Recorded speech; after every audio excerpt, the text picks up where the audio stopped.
किसान भी सबसे पहले बात करेंगे राजमा की खेती करने के लिए कौन कौन सी मुख्य पॉइंट है जिसे ध्यान में रखना चाहिए और उन पॉइंट को ध्यान में रखकर आपको खेती करनी चाहिए।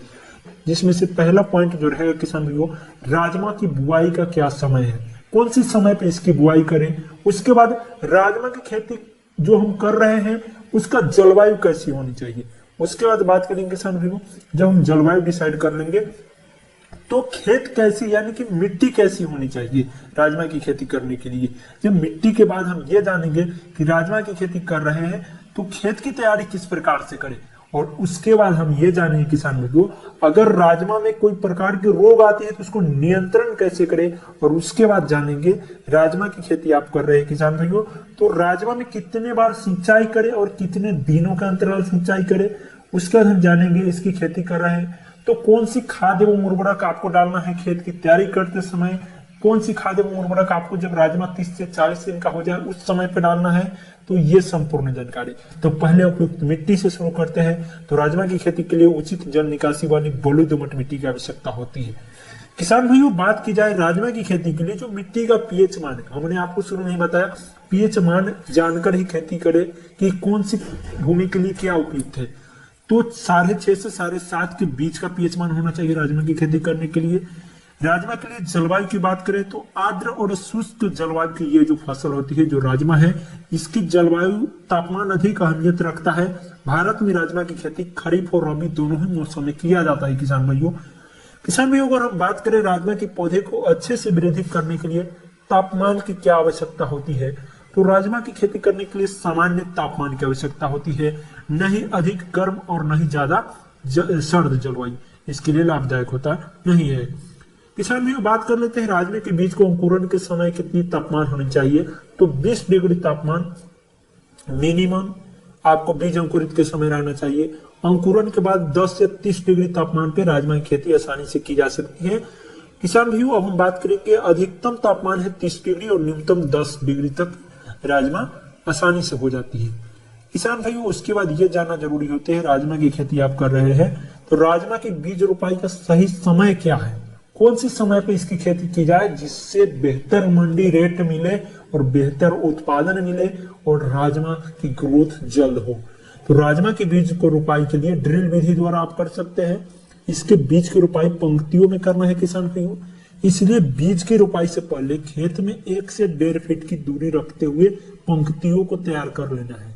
इसके बाद 10 से 15 सेंटीमीटर की दूरी पर रखते हुए ड्रिल विधि द्वारा इसके बीज की रोपाई कर देना है। राजमा की बीज रोपाई से पहले उन्हें कार्बन डिजम से आपको उपचारित करना चाहिए, इसमें पौधे में रोग लगने का खतरा कम हो जाता है।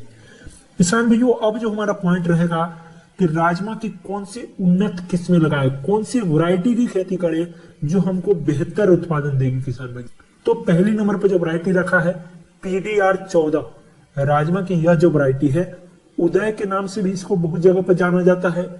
और इस वैरायटी के जो निकलने वाले पौधे होते हैं किसान भाइयों, इसकी जो पौधे की लंबाई की अगर हम बात करें तो सामान्य लंबाई के होते हैं।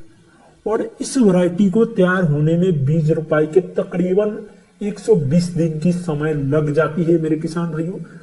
और राजमा की यह जो वैरायटी हमने बताया आपको PDR 14, अगर इसके मैं उत्पादन की बात करूं प्रति हेक्टेयर के हिसाब से तो लगभग ये 30 क्विंटल का उत्पादन दे देती है किसान भाइयों। तो यह भी एक काफी बेहतर वैरायटी है।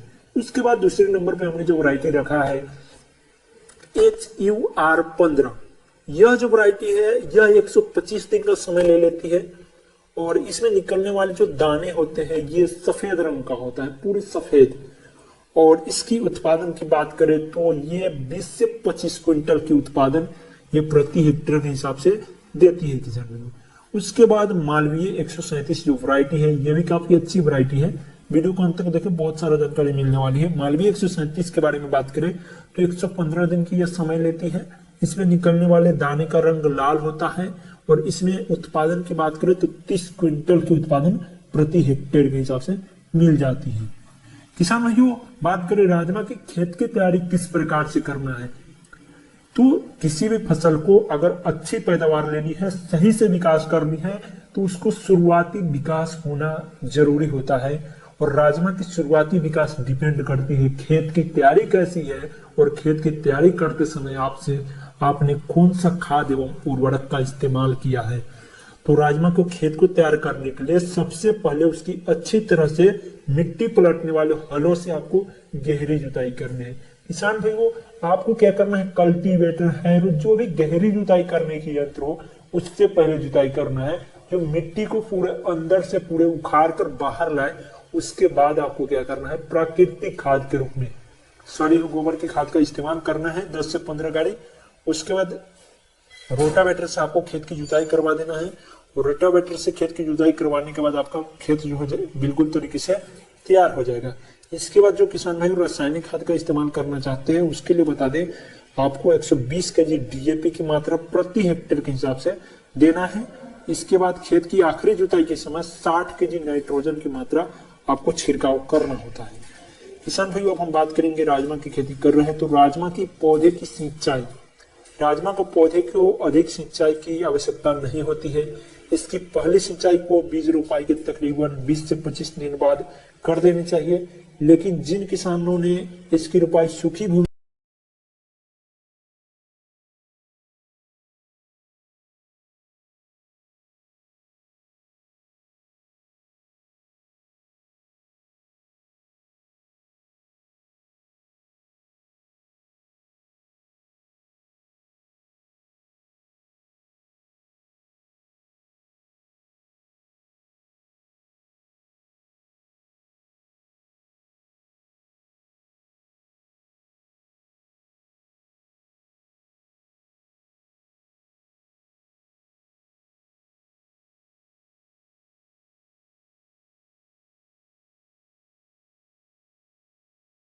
विधि द्वारा खरपतवार नियंत्रण पाने के लिए आप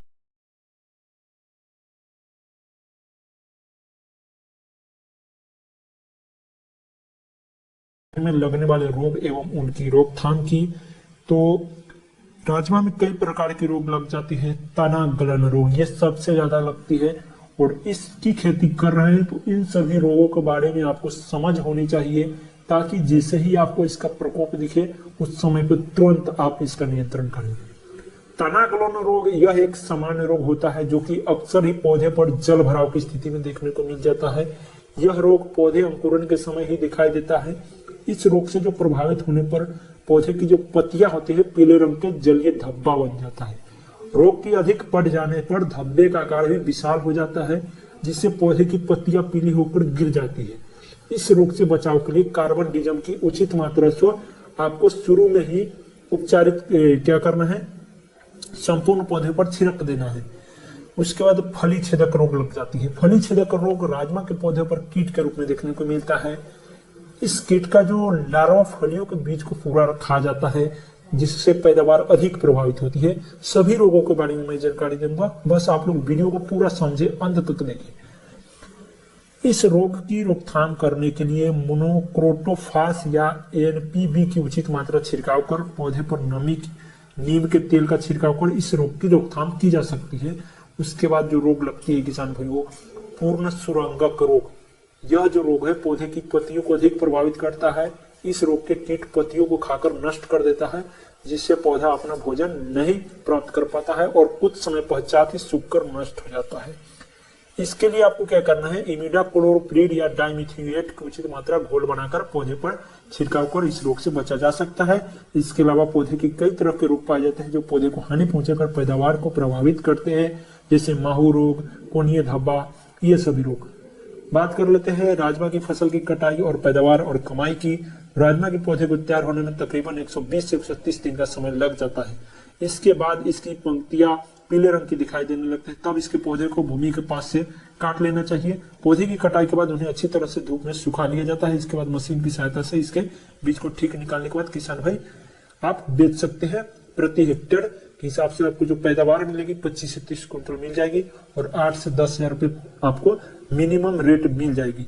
तो ये रही राजमा की खेती की संपूर्ण जानकारी। अगर वीडियो अच्छा लगा है तो और भी किसान भाइयों तक शेयर करें, ताकि और भी किसान भाई कर सके राजमा की खेती। और हम आपसे मिलते हैं अगले वीडियो में किसी और नई जानकारी के साथ। तक